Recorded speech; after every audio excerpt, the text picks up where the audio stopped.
All right, let's jump right into this explainer. Today, we're looking at the Netherlands and unpacking exactly how this nation got so rich, the completely unexpected economic paradox it hit along the way, and what its future outlook really is as we head into 2026 and beyond. So how exactly does a small, marshy country in Europe essentially lay the groundwork for modern capitalism? Because to understand where the Dutch economy is heading today, we really have to understand the incredible structural innovations that put it on the global map in the first place. Here's our roadmap for today. We'll look at the first modern economy, the invention of corporate finance, the famous Dutch disease paradox, the bottlenecks they're facing right now, and finally, their future economic projections. Part 1. The first modern economy. Picture global trade before the 17th century. It was slow, wildly expensive, and prone to massive disruptions, right? Well, the Dutch came up with a brilliant fix, the entrepot, or what they call a stoppelmarkt.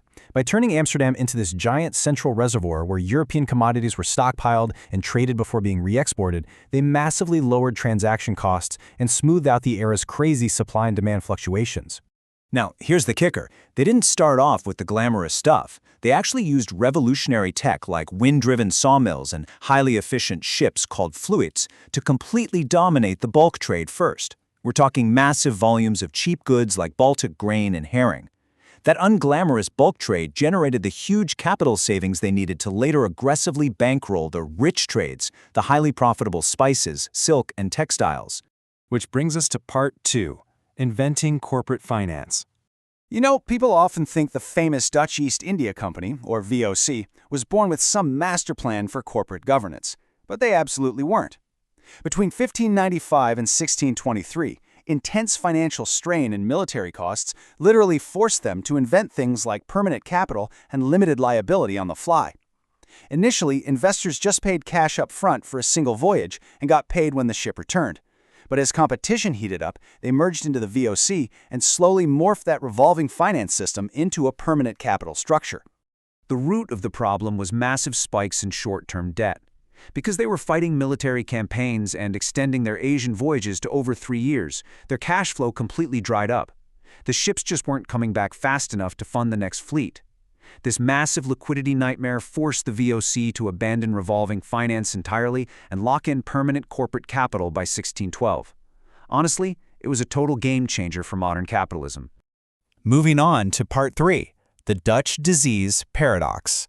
So after centuries of trade dominance, the Netherlands got a huge shock in the 1960s. We have to talk about the Dutch disease, an economic term literally coined after the Dutch struck massive natural gas reserves in the North Sea. You'd think finding all that gas would be the ultimate jackpot, right? Well, paradoxically, it actually became an economic curse. It seems completely backwards. How in the world does discovering a highly valuable natural resource actually end up hurting a country's vital domestic industries like manufacturing?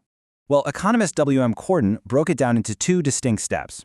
First, you get the spending effect. The country gets all this extra income from the resource boom, spends it domestically, and that drives up prices and appreciates the exchange rate. Suddenly, your exports are way too expensive. Then comes step 2, the resource movement effect. Labor and capital get sucked right out of the lagging manufacturing sector and funneled into the booming resource sector. The end result is direct and indirect deindustrialization. Part 4. Modern bottlenecks and constraints. Jumping to the present day, as we approach 2026, the Dutch economy is wrestling with entirely new hurdles.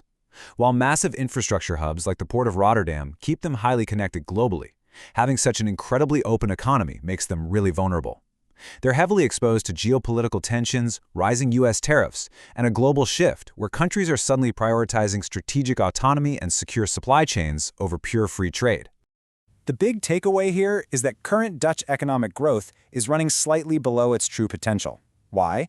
Because it's hitting a ceiling of deep physical and environmental limits. We're talking about persistent labor shortages, an electricity grid that is so overloaded it literally cannot take on new industrial capacity in certain areas, and incredibly strict nitrogen emission limits that are basically hamstringing both construction and agriculture.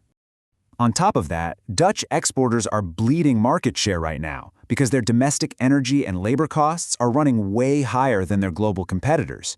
Add in that global push for strategic autonomy, meaning less globalization and more localized supply chains, and their historical dominance in free trade is under serious pressure. Finally, Part 5. Projections for the future.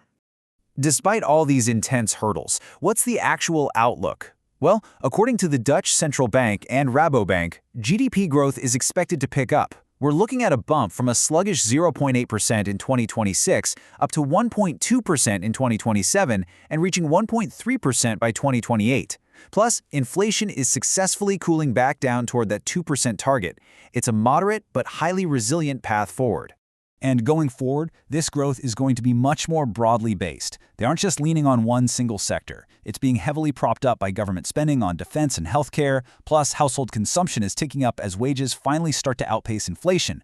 They're even expecting some positive spillover from infrastructure and defense spending right next door in Germany.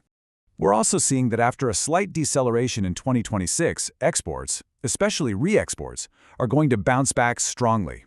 World trade momentum is picking up speed again, and a huge driver for that is the massive global appetite for AI-related products, an area where the Netherlands holds a really crucial spot in the supply chain. But don't expect a crazy domestic spending boom overnight. Even with recovering incomes, Dutch households are currently sitting on a massive savings rate of around 17%. To put that into perspective, you usually only see folks hoarding cash like that during major global crises. It's a clear sign that consumers are still playing it safe due to global uncertainty and price levels. Which leaves us with a really fascinating question. Will this historically resilient nation manage to innovate its way out of these modern structural bottlenecks, like grid congestion and geopolitical friction, using the exact same institutional ingenuity they used to build the first modern economy over 400 years ago? The groundwork for the next era of Dutch economic history is being laid right this second. Thanks for joining me on this explainer.